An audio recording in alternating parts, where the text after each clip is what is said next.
Hey y'all, welcome back. There's Dugan. What is this called? How Luther Became Dugan. Where your place for short stories, poems, and tall tales and uh, general stuff like that. So last week we did Season of Pain, Season of Peace. One of Dad's poems he wrote when he was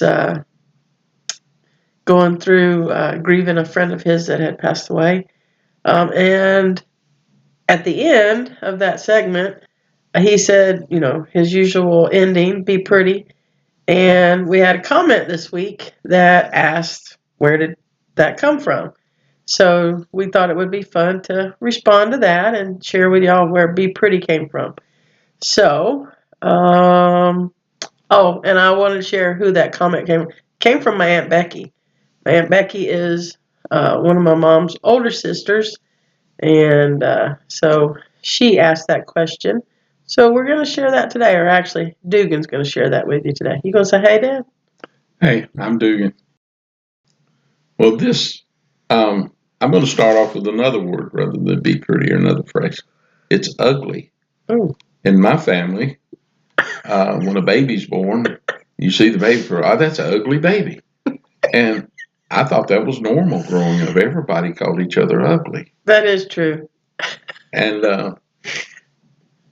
when the younger generation started getting married and people moving into the family, that was a real shocker to people.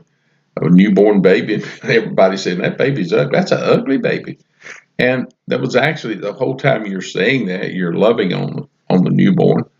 And but that was something that our family called each other ugly. And when I was a little boy, um, I don't remember exactly how old, but my mom had a good friend, Miss Jordan. We call Miss Jordan because we're from the South and we make up names.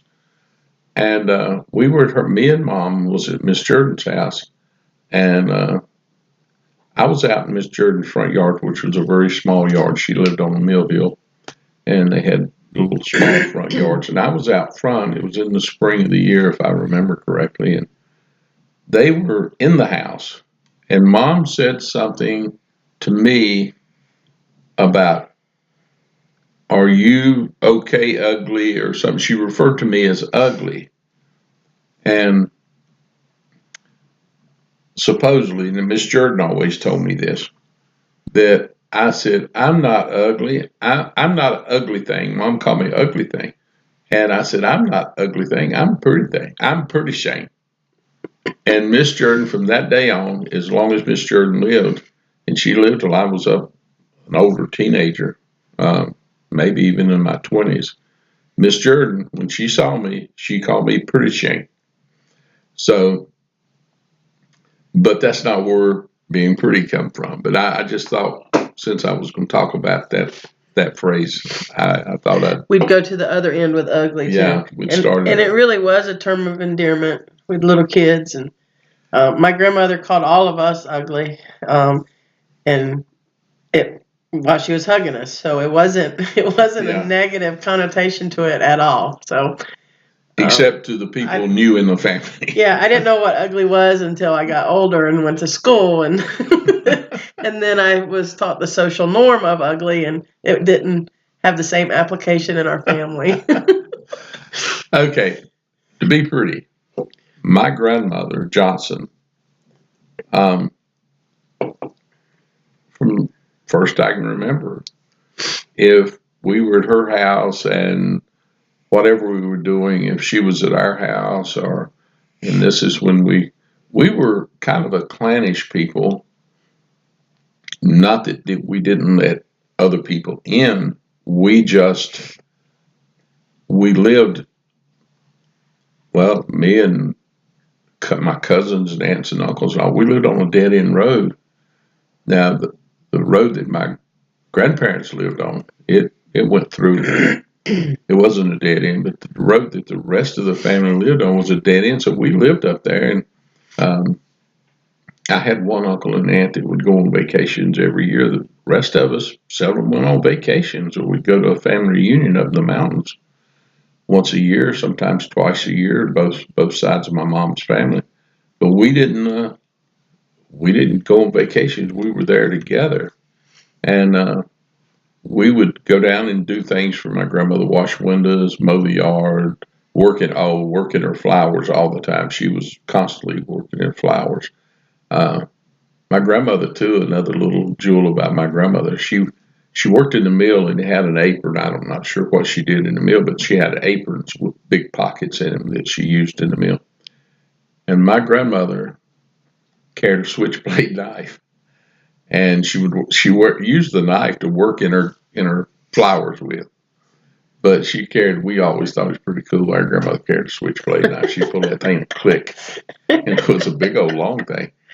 Um, but when she would give us assignments or when she would leave, she would tell us to play pretty or to be pretty. And so over the years, I've just always said that, I guess, to my kids. Did I tell you all to be pretty when you were little? Sometimes. But then I've heard you more as an adult say it, so I think you say it more to the grandkids than you. what the reason I use it as much as I do, it was something that I used just once in a while, and then I was working and I was calling on auto repair shops. You know, most auto repair shops guys are greasy. A lot of them are big, manly men. And I said it to one of them one time, and "Did you say be pretty?" I said, "Yeah." He said, "I think that time's already passed," or something like that. And so I thought, that just kind of. So I said it to the next one or later on that day, and I seemed to get a response out of it all the time. So that has prompted me To use it more. to use it a lot more. I use it all the time now. Yeah. I used to tell, and I'd still do, the missionaries from our church, they'd come by to see us once in a while. And I remember one missionary, it was funny. He was going home and he came by to see us to tell us goodbye. And I remember he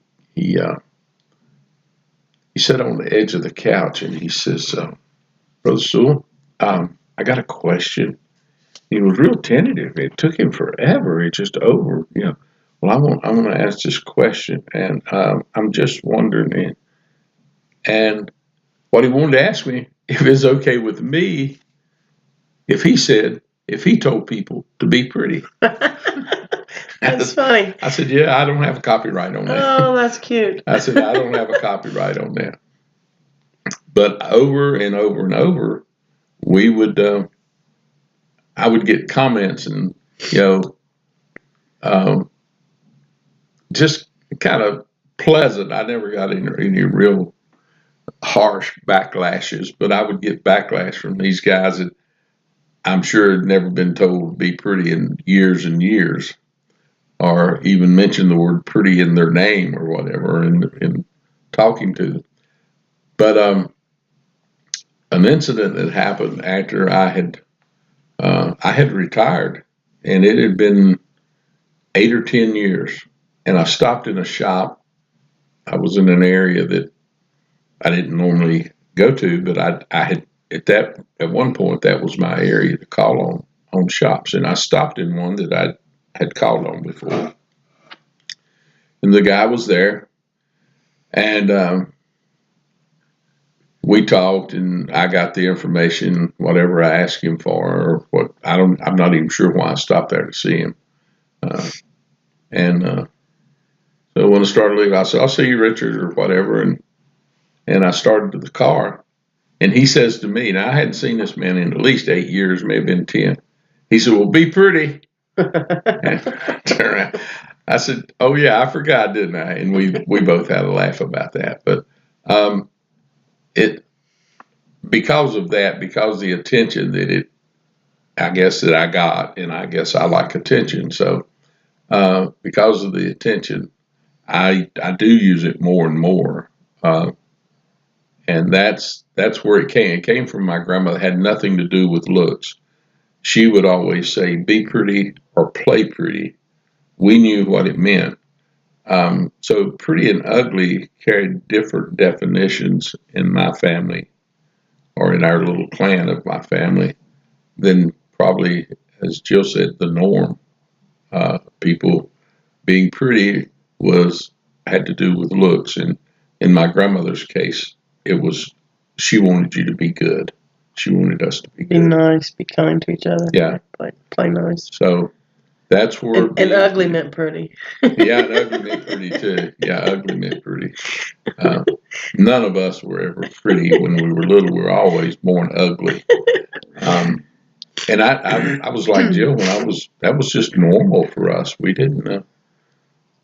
But being pretty came from my grandmother Johnson and wanting us to play with each other nice and not hurt each other, don't tear anything up, and that kind of thing.